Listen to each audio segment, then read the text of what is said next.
Tonight on Grady News Source at 5, as Athens-Clarke County residents face eviction for unpaid rent, the county's relief program to keep them in their homes is still undecided. Madison County prepares for Mental Health Awareness Week with a special symbol.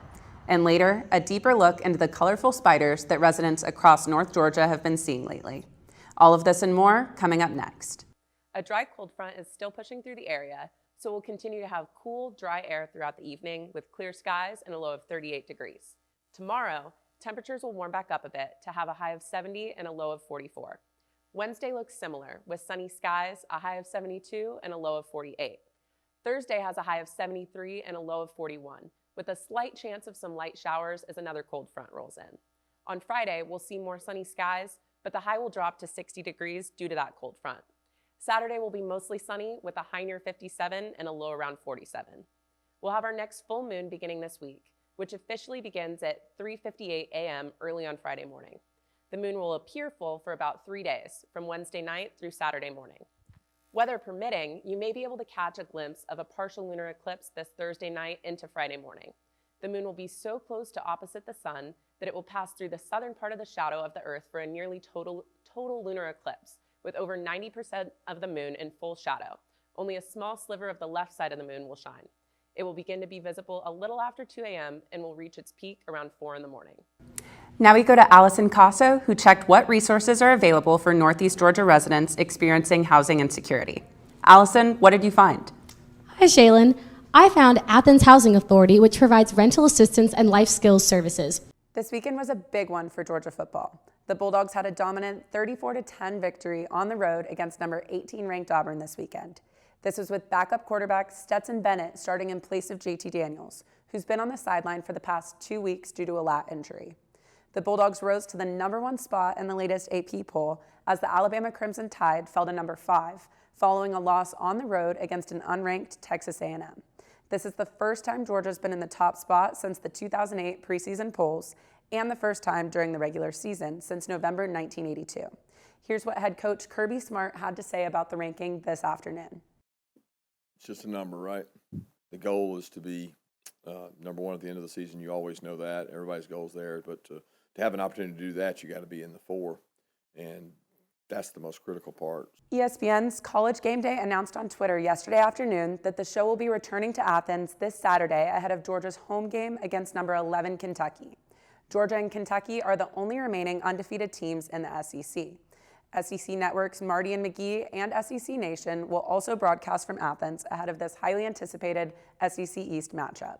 University of Georgia students, faculty and staff, and members of the surrounding communities gathered in Tate Plaza today in the first day of protest in favor of mask and vaccine mandates through the University System of Georgia Board of Regents.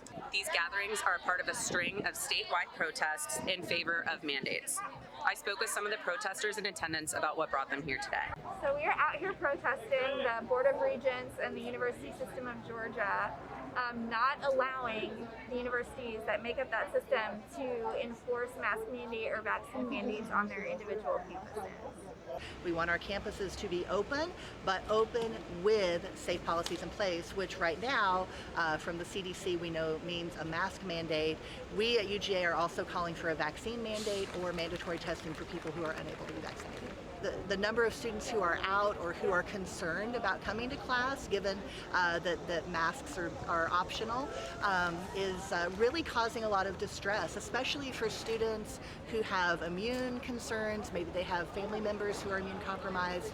It does not feel safe to come to campus right now, and it's taking an enormous emotional and mental toll on our students. The pro-mandate protest did not go unopposed. A counter-protest gathered at North Lawn outside Tate to rally against mandates and for medical choice. Attendees emphasized that they were not anti-vaccine, but anti-mandate. This group included students, community members, and parents. There's a tremendous amount of pressure being applied to the USG by, you saw the professors here earlier today, so we're here to act as a counter force, an equal and opposite force out in the real world, making our voices heard, and we're not going to just rush through these policies that have no backing. We are for for our own medical choice, our own medical freedoms, our own freedoms in general. We don't want anybody mandating what we can do, because if mandates do occur, our freedoms are stripped away. Our liberty is taken away. The protests will continue in Tate Plaza throughout the week. This has been Shaelyn Carroll, Grady News Source. I'm here at the Northwest Lawn outside Tate Student Center, where, as you can see, a pretty sizable group has gathered to protest USG policies not allowing campuses to make their own decisions regarding mask and vaccine mandates. Today is the third day of protests here at the University of Georgia as a part of a string of protests at USG campuses statewide. We are the University of Georgia! There have been around 80 to 100 people in attendance at each of the pro-mandate protests this week. While protest organizers consider this a success, they still haven't gotten a response from the USG Board of Regents. The Board of Regents is holding firmly to the line that they are there to do the bidding of the governor, which is actually in direct violation of what their charter says that they're supposed to do. They are supposed to be a politically independent body, and their lack of response shows that they are not listening to their faculty, not listening to their students, and not listening to science. The Franklin Faculty Senate is also working hard to make changes on UGA's campus. They have issued a proclamation condemning the Board of Regents' lack of action.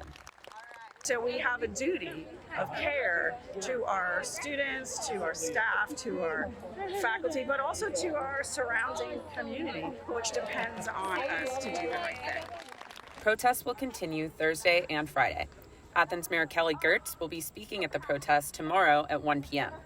There was a counter-protest here on Monday advocating against mandates on Georgia campuses. There was one person from the opposition here today, but the Moms for Liberty say they will be back here again in full force this Friday at 2 p.m.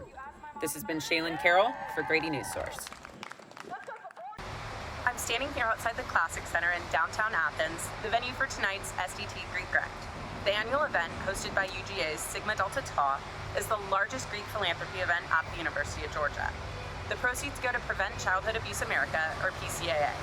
Last year, the event raised over $70,000, even despite being rescheduled and socially distanced due to COVID. I think it's just a great sense of camaraderie with, all of Pan-Hellenic on UGA's campus. But yeah, I think it just brings everyone together for a great cause. All 19 Pan-Hellenic sororities will compete in the dance competition, and the winners will receive money to donate to the philanthropy of their choice. The celebrity host this year is Brooke Hyland from the hit show Dance Moms. Each sorority also picks one boy from a fraternity to represent them in a humorous boys' dance. I'm really excited. This event is incredible that SDT puts on. Everyone loves it every year. They raise a ton of money, and it's a fun time for everyone involved. It's great. It really is. The show starts tonight at 8 o'clock p.m. If you don't have tickets to the event, you can pay to watch the live stream from home, or head to Paloma Park to watch on their outdoor screen.